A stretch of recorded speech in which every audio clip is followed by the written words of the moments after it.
Asante. Leo tulikuwa tunasherekea siku ya mazingira duniani ambayo sisi chuo cha mipango tumeazimisha kwa kupanda miti katika shule ya sekondari MUGB kwa kushirikiana na wanafunzi kidato cha kwanza mpaka kidato cha tatu, lakini chuo cha mipango pia tulikuwa na watumishi wetu. Hii siku ni muhimu sana katika kukumbushana pamoja na kuelimishana juu ya masuala mazima ya mazingira. Katika maonani yetu tuliongea kwamba Tanzania wananchi wengi wanatumia mkaa kama sehemu ya energy, lakini pia wanatumia kuni kama sehemu yao ya vyanzo vya kupikia.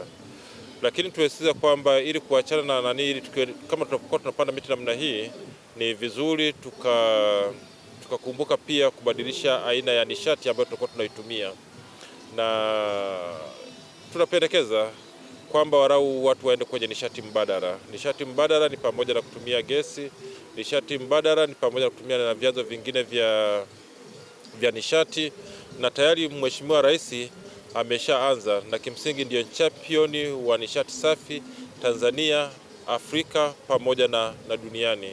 Kwa hiyo maana yake ni kwamba anafanya kwa vitendo katika kuhakikisha kwamba mazingira yanakuwa ni salama, lakini pia tunaachana na mabadiliko ya tunaenda kudhibiti athari za mabadiliko ya tabia nchi. Kwa hiyo kubwa la kuweza kufanyika ni kutumia nishati safi na kutumia nishati mbadala badala ya kuwa tunakata kuni pamoja na mkaa kama sehemu ya nishati ambayo tulikuwa tunaitumia. Kwa majina naitwa Zainabu Idrisa, ni mwanafunzi wa kidato cha pili katika shule ya sekondari MUGB.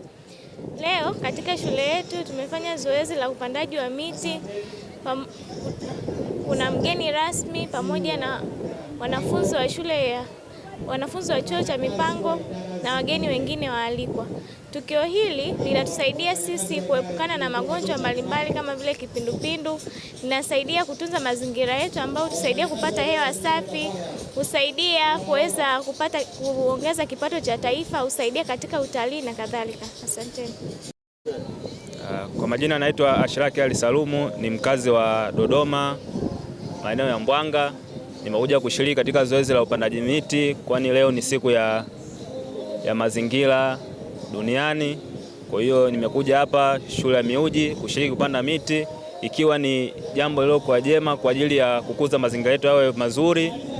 Lakini pia baada ya upandaji miti tujitahidi basi tuwe tunafika hata kutazama ile miti ambayo tumeipanda, kuliko kuonekana tu siku ya matukio, siku zingine za kawaida tunakuwa tuonekani. Kwa hiyo ni washauri wenzangu, wananchi na pia na wanafunzi ambao tumeshirikiana nao, tuwe tunaitazama miti yetu ambayo tumeipanda ili iweze kukua kwa uzuri.